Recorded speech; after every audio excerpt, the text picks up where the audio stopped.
All right, guys. Last day of Roots, week 6, and last section, or last part of the section on the fall and on sin. We'll get into some interesting stuff next week as we start talking about Israel and what they mean and sort of the grand scheme of the Bible. Uh, End of the week, so we're going to finish on a psalm here. We're going to read Psalm 39, and a little bit longer, but I think it's worth reading the whole thing on camera because it's such a good psalm. So this is what it says. It says, I said, I will guard my way so that I may not sin with my tongue. I will guard my mouth with a muzzle as long as the wicked are in my presence. I was speechless and quiet. I kept silent even from speaking good, and my pain intensified. My heart grew hot within me as I mused, a fire burned.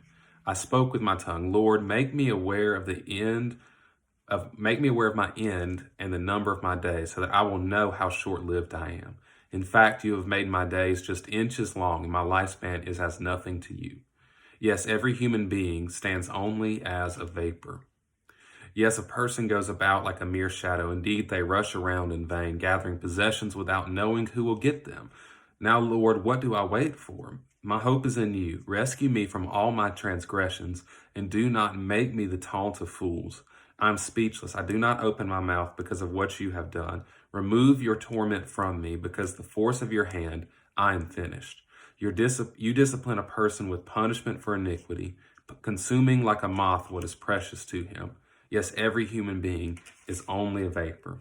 Hear my prayer, Lord, and listen to my cry for help. Do not be silent at my tears, for I am here with you as an alien, a temporary resident like all my ancestors. Turn your angry gaze from me so that I may be cheered up before I die and am gone. So a little bit somber, but again, these Psalms are great prayers for you to pray even directly into your prayer life. So just sort of as a setup and explanation, the psalmist is obviously trying to wrestle with his own sin, trying to avoid sin, trying to stop sinning in himself, but he finds out that he can't really resist it. So he has this pain within himself because of his own guilt. And so he speaks out. And the thing that he first asks God is, God, show me, the number of my days. Show me how short-lived I am, which seems like a morbid thing to ask, but it's a great thing because the reality is that our lives are not that long in the grand scheme of things. I mean, we have this great long history that goes back thousands of years and all this kind of stuff. We're only here for less than 100, at best.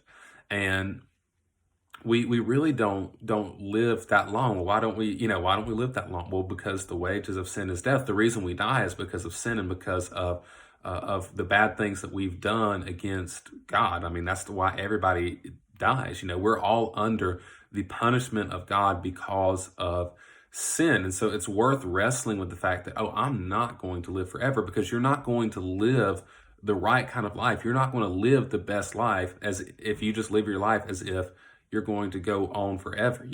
Asking God to sort of reveal this to you sort of helps you get your priorities straight. But I like the next thing that he sort of brings up after he asked that question is he says, Lord, rescue me from my transgressions. Rescue me from what I've done, from what I have committed. Because the psalmist, I think, rightly recognizes that his greatest enemy in life is himself. And in the same way, that's true for us too.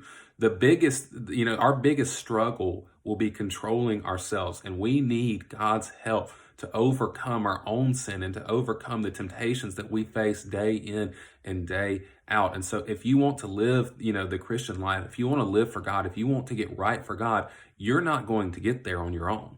You need his help. You need his forgiveness. You need his restoration in your life. And the only way that you can have that is by asking for it and by receiving it as a free gift from God. If you do those things right, then you can live in peace and in harmony with God and have assurance that this life is not all that there is, but there is eternal life waiting for you, promised to us because of Jesus Christ.